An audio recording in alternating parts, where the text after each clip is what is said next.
name is McHugh, and this semester I worked on my capstone in the lab of Dr. Guerra, researching methods of developing a model for monarch butterfly migration patterns. So every year in the fall, monarch butterflies migrate from southern Canada to central Mexico over 4,000 kilometers. We know that the migration of the butterflies consists of a lot as starting and stopping from point A to point B, but current data does not accurately reflect the overall pace of migration of the butterflies. It is important to investigate this rate of migration of the monarch butterflies as it gives insight into the energetic demands of their migration every year. With wanting to know the pace of migration of the butterflies in the field, this can pose the question of what meteorological conditions promote or inhibit monarch butterfly movement between capture and recapture sites. To investigate the rate of the butterfly's migration, there are two methods. The first being tag and recapture, which consists of capturing a butterfly at point A, releasing it, and then recapturing it at point B to then be able to estimate a straight line distance of their overall flight over a certain period of time. And then the second method involves a flight mill that tethers the butterfly and estimates its rate of flight in a laboratory setting.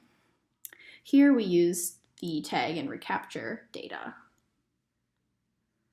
With the tag and recapture data being taken in the field, the butterfly's flight will obviously be affected by local meteorological conditions. These meteorological conditions are reported by the National Oceanic and Atmospheric Administration on an hourly basis by local weather stations. And this information can be found on their website. These frequent reports are able to construct microclimate conditions that can be taken into account when building the model.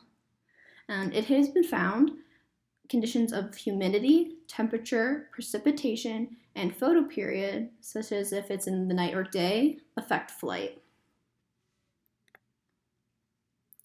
From the literature, certain conditions were found to be ideal for the monarch's migration. These conditions consisting of winds less than 15 miles per hour, no precipitation, humidity at 30 to 80%, temperature between 50 and 90 degrees Fahrenheit, were able to be plugged into the program RStudio to be used as parameters to allow flight within the model. So parameters outside of these ideal conditions would not produce flight inside the model. With the certain condition parameters for the flight model, these were used to test a series of butterfly flight speeds previously reported from literature values as well. These speeds consisted of 3.9, 7, 14, and 18 kilometers per hour. Upon running the model for 3 different butterflies at 4 different speeds, a table was able to be constructed to demonstrate the total straight line distance the butterfly would travel at that speed from point A to point B, and then how far off the model estimate was from the actual recapture site in the field. There is a 1% of chance of recapture in the field. The accuracy of this model is able to be determined by how far off its estimate was from the actual recapture site in the field.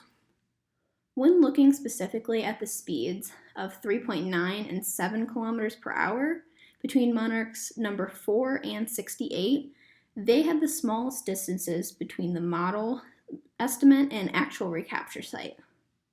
Butterfly 4 at a speed of 7 kilometers per hour had a distance from capture of 78,258 meters, and butterfly 68 at a speed of 7 kilometers per hour at a distance from capture of only 30,052 meters.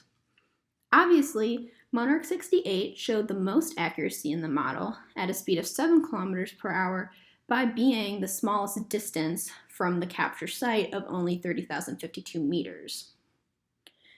With the most accuracy being from the monarchs moving at 7 kilometers per hour, it can be said that it is likely that the monarchs are moving at a rate of 7 kilometers per hour in the actual field in the ideal meteorological conditions that were originally set by the model.